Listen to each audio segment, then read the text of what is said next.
What's happening, guys? I hope everyone's good and I hope everybody enjoyed.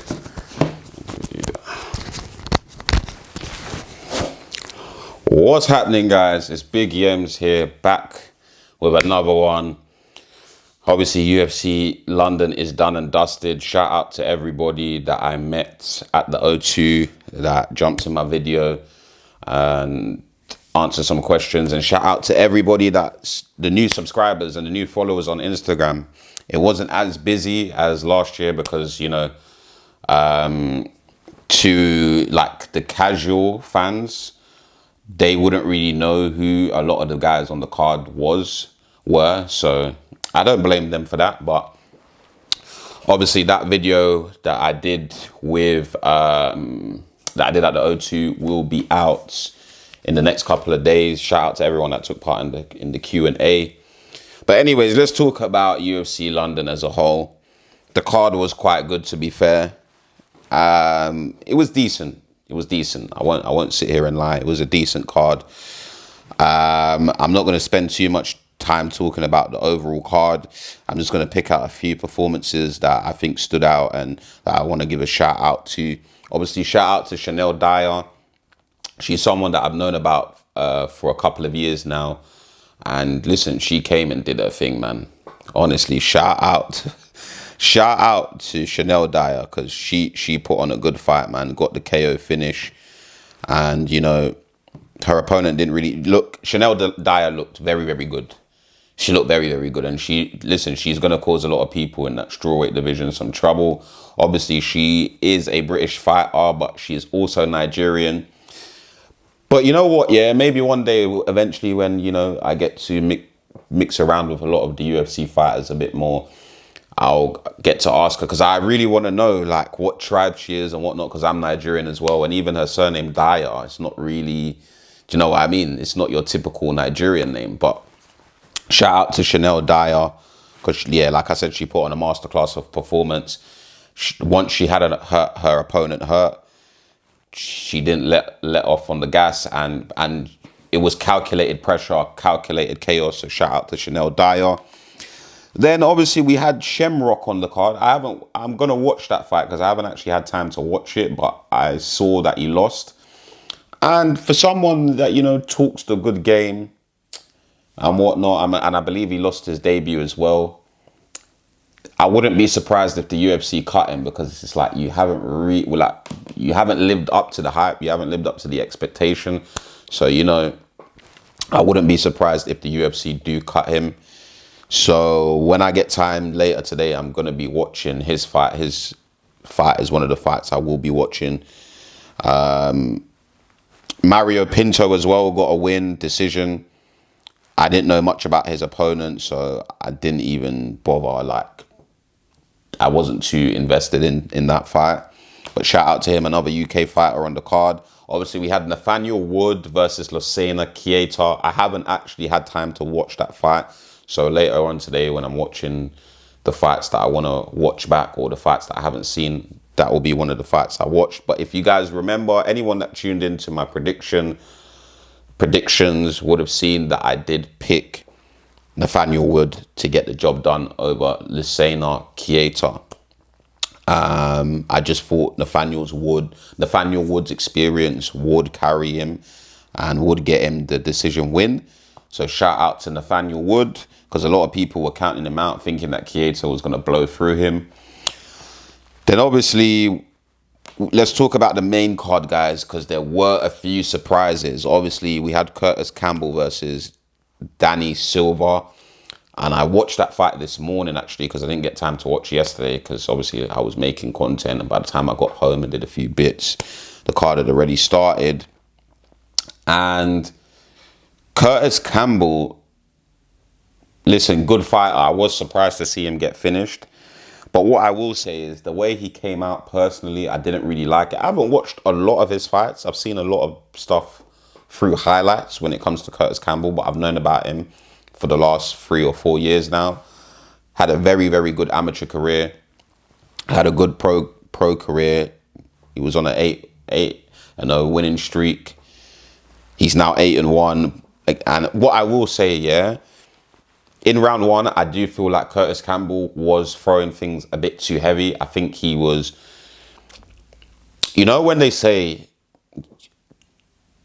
don't think about power, just pick your shots, and the power, like, think about technique and fluidity, and the power will come. I 100% agree with that, because I feel like Curtis Campbell was forcing the power a bit too much in the first round, and then obviously he got the takedown.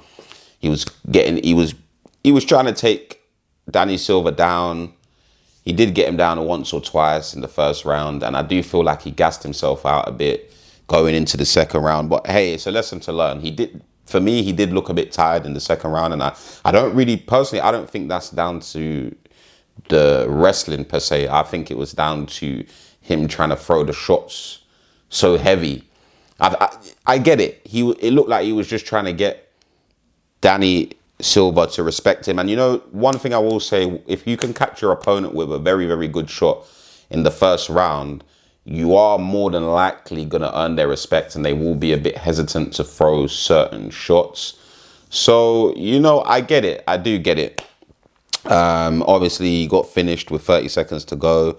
Danny Silva, good hands. I mean, they both have good hands. I would say Curtis Campbell had the better leg strikes, and he's better with his legs. But anyways, Danny Silva got the win. Curtis Campbell, I did not realize you were 23. So, you know, it's upwards and onwards for you.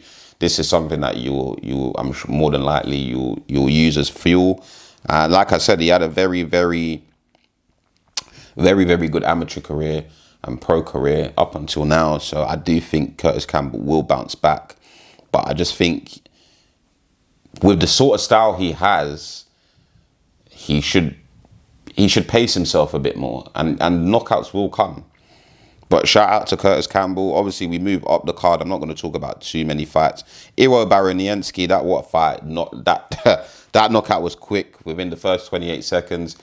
And the funny thing is, I made sure to keep my eyes on that fight because I kind of knew it was going to be quick. So shout out to Iwo Baronienski. And to be fair, I knew he would put on a good fight from what I saw with him and Ibo. So I wasn't really surprised. Obviously, we had Michael Venom Page versus Sam Peterson. And I'm so happy that in between watching that, I was doing what I needed to do, like cook my food and whatnot, because that fight was fucking boring. I'm not going to lie to you guys. But again, this is not a matchup that I think they should have put on anyway. I think they could have put Michael Venom Page against someone better, but it is what it is. We've then obviously got Luke Riley, who fought Michael Aswell. And Luke Riley, he took a while to warm up, but he looked good. He looked like he was picking his shots well. I did think he was going to get a finish, because when he was landing on Aswell, as much as Aswell was taking the shots good, you could see the difference in the power. So I did think Luke Riley would win. But honestly, good performance from Luke Riley. He put on a good fight, good technical fight. And you know what? That's another thing, yeah? Quickly, before we move on, Curtis Campbell made his UFC debut yesterday. So, you know, that's a big step, man. Because the UFC is different levels, man. Even the crowd that you would be fighting in front of is different. It's different. So, but he'll bounce back. But anyways, let's talk about the main event, yeah. Like I said, guys, I was kind of in between doing things. But from everything I did see, I did think Murphy was winning the fight. So I was a bit surprised to see them give it to Movsar Evloev. And even the scorecards, I think, were absolutely absurd. Listen, shout out to Verdict. Because again, Verdict released their scorecards, and I think that scorecard was actually close to the real thing. I don't think I think personally I would have had Lerone Murphy just edging it over Movsar Evloev. But they gave it to Evloev, and you know, I don't know what's going on in the UFC, but it's really losing a lot of its credibility. The judging, the scoring in the UFC for a while now has been absolutely atrocious. But, you know, people are going to say, oh, you're a casual. You don't know what you're talking about. So, you know, but I will always give my opinion. There's nothing anybody can say that will stop me from giving my opinion. I don't really care what people have to say. If you don't like what I'm saying, you don't have to watch.